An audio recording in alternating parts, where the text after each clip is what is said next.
Oil, of course, among the many areas of the market that our next guest has a strong stance on.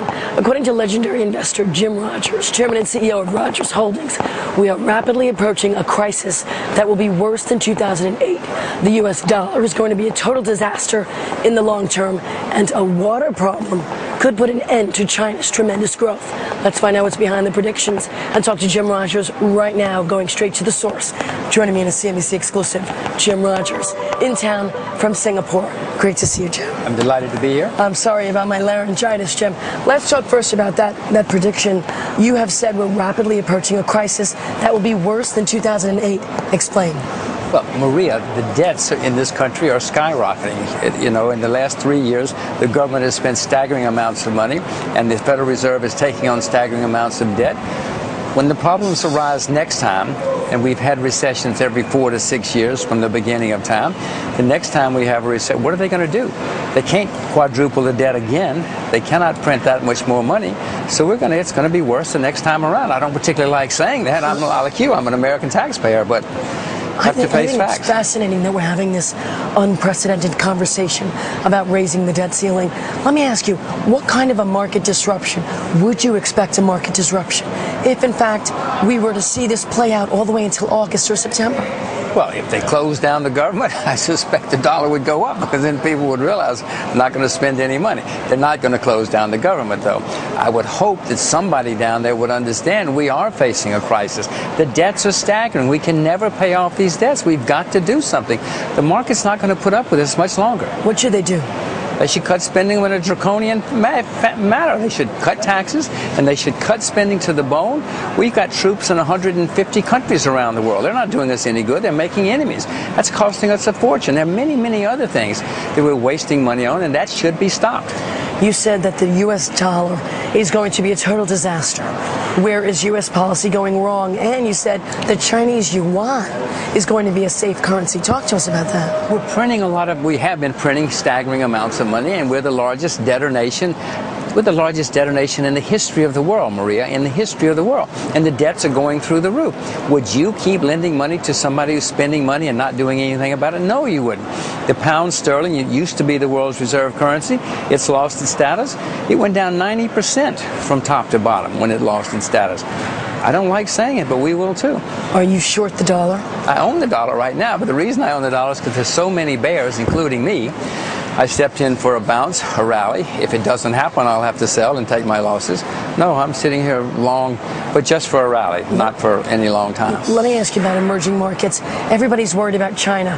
How slow is things getting there? Are things getting there? Well, the Chinese are trying to cool their economy off, rightly so. They've raised interest rates 4 times. They've raised reserve requirements 7 times. They've got an inflation problem. They've got a housing bubble. They're trying to do something about it, rightly so. I hope they pull it off, but it's going to affect their economy, and it's going to affect anybody who does business with China. So ripple effects, iron ore, copper. Talk to us about commodities. Well, the ripple effects of a slowdown in China. Well, obviously, if you sell to China, whoever you are, it's going to have an effect when they slow down. But remember, when you talk about commodities, it's supply and demand. Supply is under duress. You know, in this country, for instance, the average age of a farmer is 58 years old, Maria. We've got huge agricultural problems facing us, not just us, the whole world. In 10 years, if they're still alive, they'll be 68. They're not going to be producing a lot of food in 10 years or even 5 years. So the world's got serious supply problems as well as potential demand problems. Doesn't that make a bullish case for Brazil? Oh, yeah, Brazil is going to be in much better shape than they have been in the 80s and 90s. The problem is the Brazilian government is turning into like the old-time Brazilian governments that think they can tax everybody in sight, put on controls to everybody in sight. But I'd rather be there with controls and taxes than here with controls and taxes, because they at least have a lot of natural resources. So how do you invest in the China story? Well, the best way is to buy the renminbi. And you can do that more and more. I mean, in New York, the Bank of China's got a branch, and you can go down and open an account now. Any American can. Or you can buy commodities. You can buy Chinese stocks. I own Chinese stocks, but for most people, that's not a good suggestion. I would say buy the currency or buy commodities. Let's talk more about commodities, because you said silver prices in the near term are coming down even further. Well, they have come down. Yes, you're right about that. I don't know if they'll go down more from here. It would be good if they did, because then I could buy more cheap. I want to buy more silver. I'm not selling my silver. And if silver comes down because demand slows, you see what's happening in the stock markets around the world. So if you see that happen and that causes commodities or silver to correct some more, pick up the phone and buy some more silver. What about gold? Same thing. Pick up the phone and buy some more gold. I hope they come down. You know, gold could go down $200 or $300 and still be in a bull market. That's not a prediction. I'm just saying it would be a normal correction for silver and for gold and for all commodities, and it would be good for the world. So where else do you want to be long? Are you long in the U.S. in any way? I'm long commodities and I'm long currencies. I'm not long anything in the U.S. I'm short emerging markets, and I'm short American technology stocks, and I'm Why? short. Talk I'm to us short about one major American financial company. Which one? I got a lot of friends who work at that bank. Okay. I don't want to tell them. So what about technology? Talk to us, because a lot of people talking about a new bubble underway. That's why I'm short. I mean, there's one of the most overexploited parts of the stock market around the world has been American technology stocks. You read the same paper, you watch the same TV I do. You can see LinkedIn, Facebook, all of these things.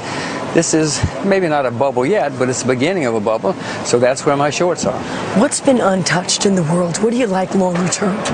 Long term? Well, again, commodities. If the world economy gets better, commodities are going to do well. If it doesn't get better, Maria, they're going to print more money. It's the wrong thing to do, but that's all they know to do in Washington and Tokyo and a few places. They'll print more money. And if they print money, you should own silver and rice and real assets. What's your take on Bernanke? What do you think happens at the end of QE2? Since the first day Mr. Bernanke went to Washington, I told you he was going to be a disaster. He's never been right about anything in the 7 or 8 years he's been down there. I hope he doesn't come back with QE3, but that's all he knows. The only thing he knows to do is to print money. He doesn't understand finance. He doesn't understand currencies. He doesn't understand economics. He understands printing money, and he's going to print more money whether we like it or not. It's the wrong thing to do, but that's what he'll do. So market disruption come the end of June because QE2 goes away? QE2 is definitely going to go away.